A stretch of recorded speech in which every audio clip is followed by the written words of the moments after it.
get your comment on the whole issue of managerial behaviour, and obviously after Jurgen Klopp getting the red card. And actually today, Arsenal, sort of tangentially related, they were given an FA charge this afternoon for the conduct of their players late in the game against Leeds at the weekend. So general hot-headedness, and he's talking there about VAR. Having been in the white heat of battle yourself, I'm sure, many times, do you have some sympathy for people when they lose their heads in that situation?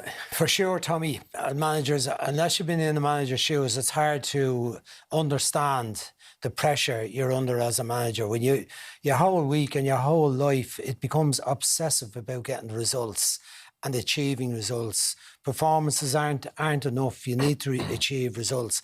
And when decisions go against you in matches that seem blatantly, obviously biased in your head or wrong, not even biased as not accusing the referee as being biased, but just that they're wrong, it's maddeningly frustrating, and it's easy enough to boil over. What I found myself is that as I got older and matured a bit, I began to accept a little bit more. Certainly at international level, the higher levels of football, I thought the referee standards were much better, and I could accept it, although there was days when I almost lost it. But I understand it totally. But this has been going on for years, these difficulties. We've seen Klopp having a big problem last weekend, obviously getting a lot of flack over it.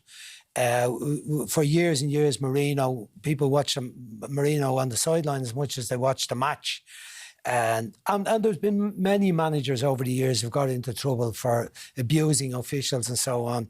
I think the punishments have to be harsher to make fellas on the touchline think about it a lot more, and to accept that they're going to be punished, and their team is going to be punished by their non-availability to be on the touchline in games. And I do think that's how it should be dealt with, while understanding it. You understand it, but with zero tolerance. I'm not saying that you didn't go into the volcano of management yourself, but I'm sure you watched your gaffers lose the heads over the years. What did you... Point is there, the punishment should be hard. I mean, like they lose their minds because, you know, whole seasons can turn on a split second. Like the Salah incident with Klopp, where he didn't get the free kick. You know, it can happen that the opposition go there and score, and then your season turns on a dime. So they're not thinking about punishments. Their heads have just absolutely gone. But their life depends on it, and they just lose their minds for a moment, and they gather themselves quickly. And Arteta sits there. Their jobs can depend. Their jobs on depend on it, and their season, their momentum can change. And League of Ireland, it could be the wages can depend on it,